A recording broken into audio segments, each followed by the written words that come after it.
My name is Sarah Smith, and this is the discussion for Culture, Ethnicity, and Education discussion board.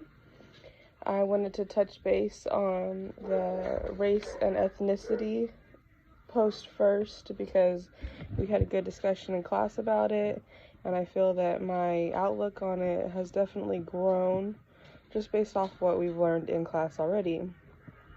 I do believe that we cannot pick our race because I am technically Caucasian, although I would consider myself a mutt of 7 different blended white kind of cultures, I guess, backgrounds.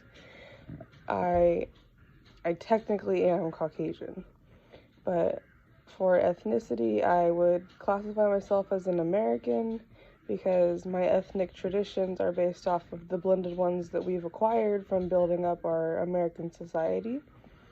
I do think that we can continue to blend different cultures into what is technically an American ethnicity, and that the holidays that we celebrate aren't just what we get from one different base culture. So now in schools we'll celebrate holidays that are seasonal. So let's say instead of a Christmas party, it's a winter party.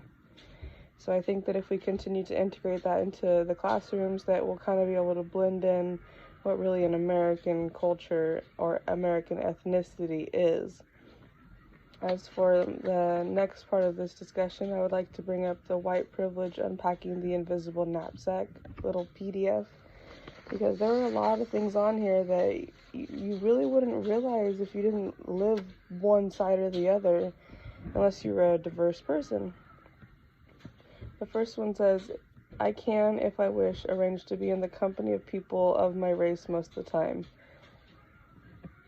Yeah, but that's kind of beside the American point, where we're trying to blend our society and make this America, which is a very salad bowl, as a past professor has put it. We've got tomatoes, and we've got cheese and lettuce and ranch and whatever your desire goes into a salad. There's so many different items that can go into it. I think that in itself has shown that we've grown even on our outlook, because it used to be a soup bowl where it was all blended and thrown in there, when in reality we do blend together, but in a much greater aspect. So we have our tomatoes and we have our lettuce, and let's say the little sprinkle of salt and pepper. It's just all these different aspects come together and they make one great dish, not just let's all blend each other together and be basic and have no diversity amongst us. As they went through the list, it's not just about like privilege to me, because I guess I have white privilege, as some people would say, just because I've never had to live through a struggle that had to do with my color or my race in general. And it's kind of sad to say that,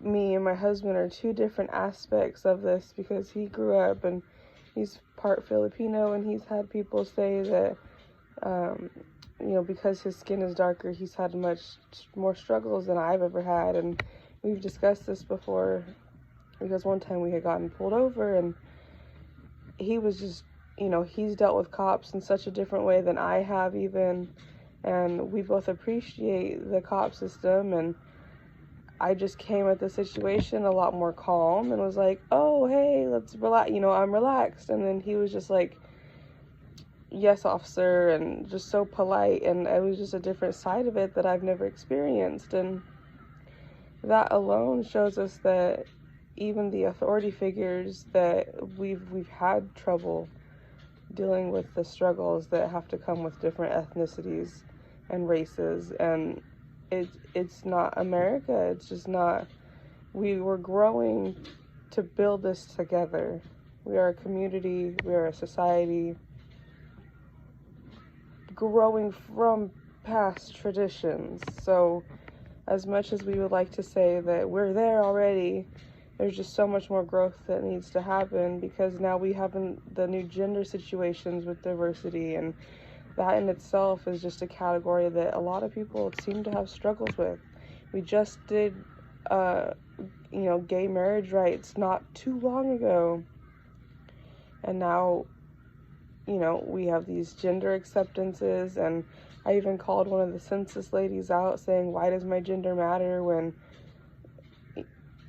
who cares what gender I am? Who cares if I'm a male or female, or are there other options? And she just, oh, I'll bring that up to my supervisor. And we're 2020 now. We've had so many issues with that subject now, barely, that you'd think that with all the problems that we've already accomplished, that would be small potatoes and we'd just be able to acquire it and move past it.